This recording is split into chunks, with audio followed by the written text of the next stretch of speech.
नमस्कार विद्यार्थियों, श्री श्रेयस विद्यालय हिंदी माध्यम कक्षा चौथी विषय पर्यावरण, जिसमें अब हम पाठ 7 की शुरुआत करेंगे, जिसका नाम है रिया की ट्रेन। चलिए देखते हैं रिया की ट्रेन कहाँ कहाँ से होकर जाती है। सवेरे 5 बजे जब मेरी आँख खुली तो मैंने पाया हमारी रेल किसी स्टेशन पर खड़ी है। खिड़की से झांक कर देखा तो घड़ी के बगल वाले खंबे पर वडोदरा जंक्शन लिखा था।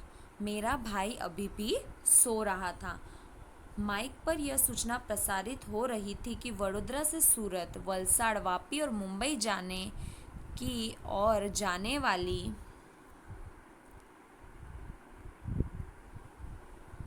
आने वाली सभी गाड़ियाँ, रेलगाड़ियाँ 2 घंटे देरी से चलेगी। पापा ने कहा, आप लोग मुंह हाथ धो लीजिए, तब तक मैं चाय ले आता हूँ।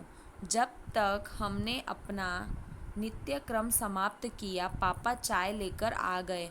माँ ने साथ लाया हुआ नाश्ता, बिस्कुट, थेपला और खाखरा आदि निकाला। हमने नाश्ता किया तब तक उजाला हो चला था। अभी रेल के चलने में देर थी। पापा ने कहा, आओ तुम्हें रेलवे स्टेशन की सुविधाएं एवं व्यवस्थाओं के बारे में बताएं व दिखाएं। मैं अपने भाई और पापा के साथ रेल से उतरकर प्लेटफॉर्म कि तो क्या हुआ, उन्होंने क्या बोला, जितनी भी ट्रेन है आने जाने वाली वो क्या 2 घंटे देरी से चलेगी। तो 2 घंटे तक उनकी ट्रेन बड़ौदा में ही रुकी रही। तो उसके पिताजी ने क्या बोला, रिया के पिताजी ने, आप यहाँ पर रुक कर नाश्ता कर लो, तुम लोग हाथ मुंह धो लो और नाश्ता कर लो। फिर उसके पिताजी ने बोला, चलो मैं तुमको प्लेटफॉर्म पर क्या क्या योजनाएं होती है, कैसी कैसी योजना, क्या क्या व्यवस्था होती है, वो सारी व्यवस्थाओं के बारे में बताता हूँ। चलिए अब आगे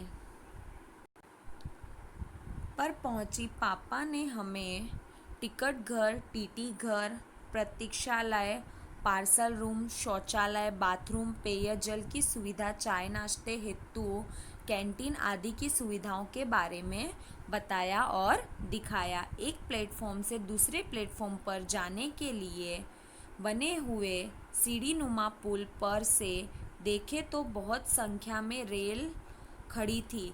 रेलवे के कर्मचारी नली से रेल के डिब्बों में पानी भर रहे थे एवं रेल की सफाई कर रहे थे।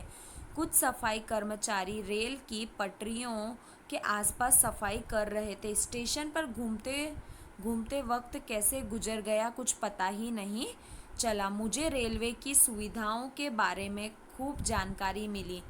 मैंने कुछ सुविधाओं की तस्वीरें व वीडियो भी निकाले। सोचिए, रिया की रेल वडोदरा से 2 घंटे देर से क्यों चली होगी? क्योंकि आने जाने वाली गाड़ियाँ, जितनी भी गाड़ियाँ थी वो 2 घंटे देरी से थी। क्योंकि आगे से सिग्नल नहीं मिल रहा होगा, इसीलिए रिया की रेल वडोदरा से 2 घंटे से देरी से चली। चलिए आगे। रिया ने स्टेशन पर किन किन स्थानों की मुलाकात की? तो देखिए मैं आपको बताती हूँ। यहाँ पर देखिए उसने क्या क्या जाना, जैसे कि टिकट घर, टीटी घर, प्रतीक्षालय, पार्सल रूम, शौचालय, बाथरूम, पेयजल सुविधा, चाय नाश्ता, कैंटीन आदि सुविधाओं के बारे में उसने जाना। और सीढ़ी नुमा पुल भी देखा और वहाँ के कर्मचारी रेल की पटरियों की सफाई कर रहे थे। इन सब चीज़ों की जानकारी उसने ली। चलिए अब आगे। 29 मई 7 बजे माइक में सूचना मिली कि हमारी रेल 2 मिनट में वडोदरा स्टेशन से चलेगी। हम फिर से अपने डिब्बों में बैठ गए और रेल चल पड़ी। सवेरा हो गया। बाहर का वातावरण अत्यधिक मनोहर था।